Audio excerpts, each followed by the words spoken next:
Welcome to another episode of All the Talk, All the Sports. I'm your host, Gary Wenzel, and today I will be ranking the ACC basketball teams from the 2019-2020 season. This is a 6-episode series that we are doing right now. We are currently on episode 2.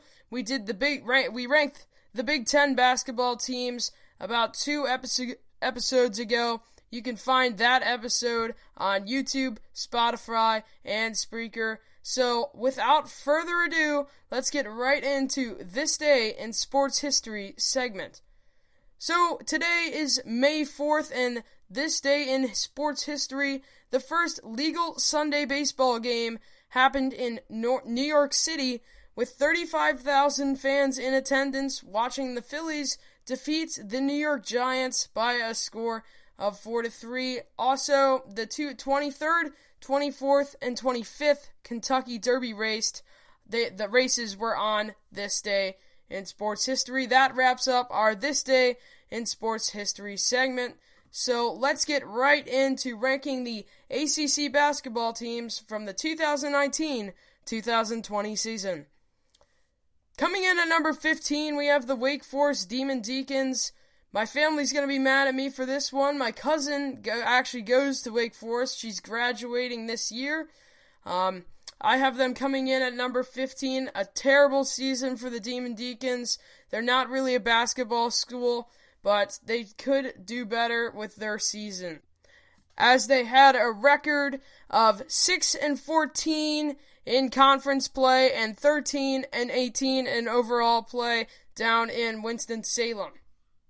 So now our next ranking for number 14, I believe the worst expected team to fail, expected team to succeed, failing story, the North Carolina Tar Heels. They're such a good basketball team for as long as I can remember, but this season they could not find it clicking.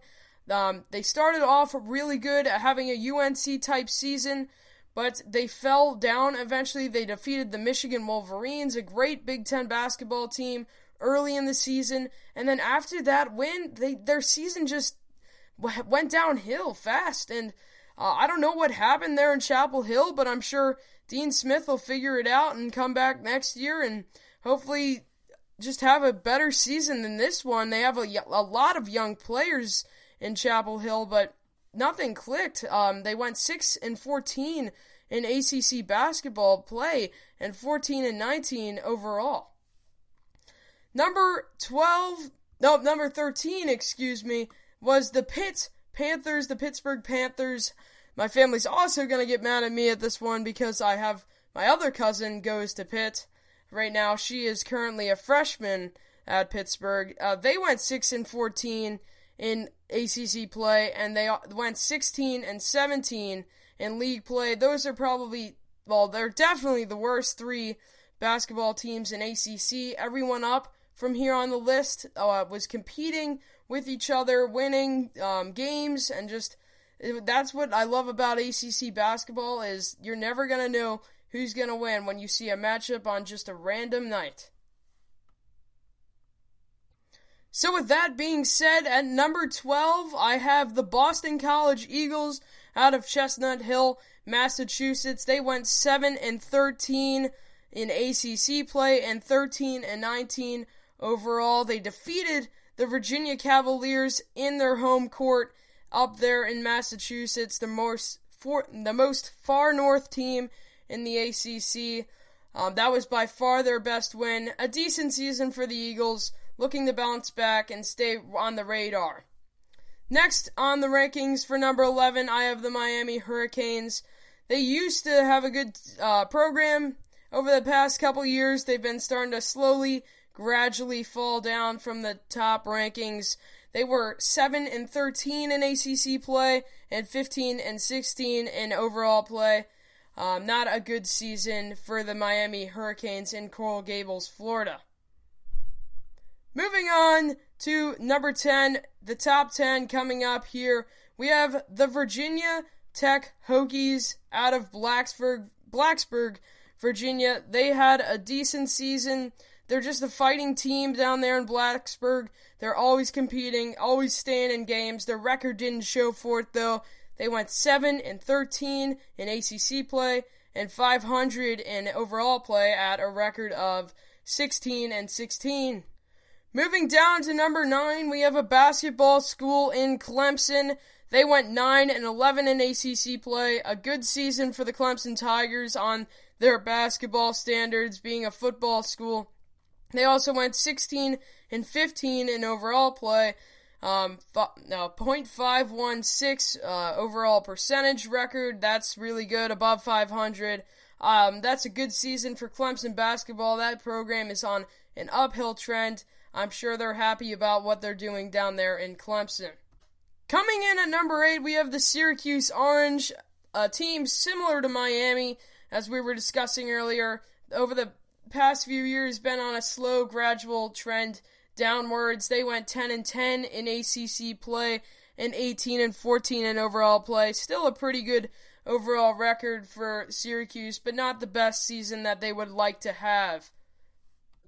For number 7, we have the Notre Dame Fighting Irish, another football school, even though their football is not in the ACC. They're not in a conference. They went 10-10 in ACC play and 20-12 overall. I'd say that's a really good season up there in South Bend, Indiana. 625 percentage. I think that program's on an upward trend, unlike Syracuse and Miami. That program's heading the right direction. For number 6, I have the Georgia Tech Yellow Jackets, the first team on this list to have a record over 500 in ACC play at 11-9, and they won 17-14 in overall play. They had a really good season down there in Atlanta, Georgia. That program is also on the upward trend as well.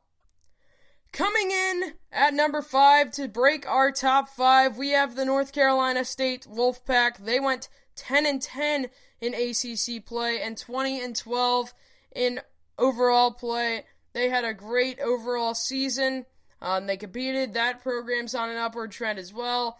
That's the one thing about the ACC that you're seeing is programs are on the upward trend or they're on the downward trend. That's a upward trend team right there. A really, really good team in Raleigh, North Carolina. They defeated, their biggest win was the Blue Devils. They defeated them 88-66. That was a really big win for the Wolfpack Nation. Moving into the top 4, this is where things got really interesting with these rankings. Either one of them these rankings were so hard to do, either one of them could have been 1, or either one of them could have been 4, but this is how I see it. At number 4, I have the Virginia Cavaliers out of Charlottesville, Virginia. They went 15-5 in ACC play and 23-7 in overall play. A really good season in Charlottesville. Not as good as 2 years ago, last year. Their defense is outstanding, best defense in college basketball, hands down. If they get some more points on the board, get a better offense, this will be definitely the top team in college basketball. There's no doubt in my mind about that. So, moving down to number 3, I actually have the Duke Blue Devils.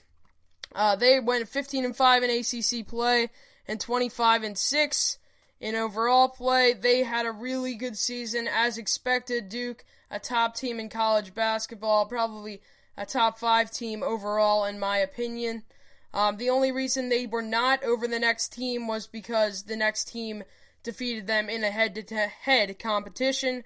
So the head-to-head competition team that we were just talking about seconds ago is the Louisville Cardinals. They're coming in and taking at the 2 spot. They are 15-5 in the ACC. The Virginia Cavaliers, Louisville Cardinals, and Duke Blue Devils all 15-5 in ACC play. Louisville went 24-7 in overall play. A good season for Louisville. Beat Duke, beat Virginia. They're on an upward trend as well to become the best team in the ACC. But for number 1, the record showed it. The Florida State Seminoles out of Tallahassee, Florida. Their ACC record, the best in the ACC, 16-4. and their overall record 26-5. Great season in Tallahassee, upward trend, great coach down there. They went 16-0 at home in Tallahassee. This is a team you will see in the national championship winning national titles over the next 3 years. So that will wrap up our episode 2 of the 6-episode series ranking the ACC basketball teams from the 2019-2020 season. Thank you for listening. Have a great day and stay safe and healthy, everybody.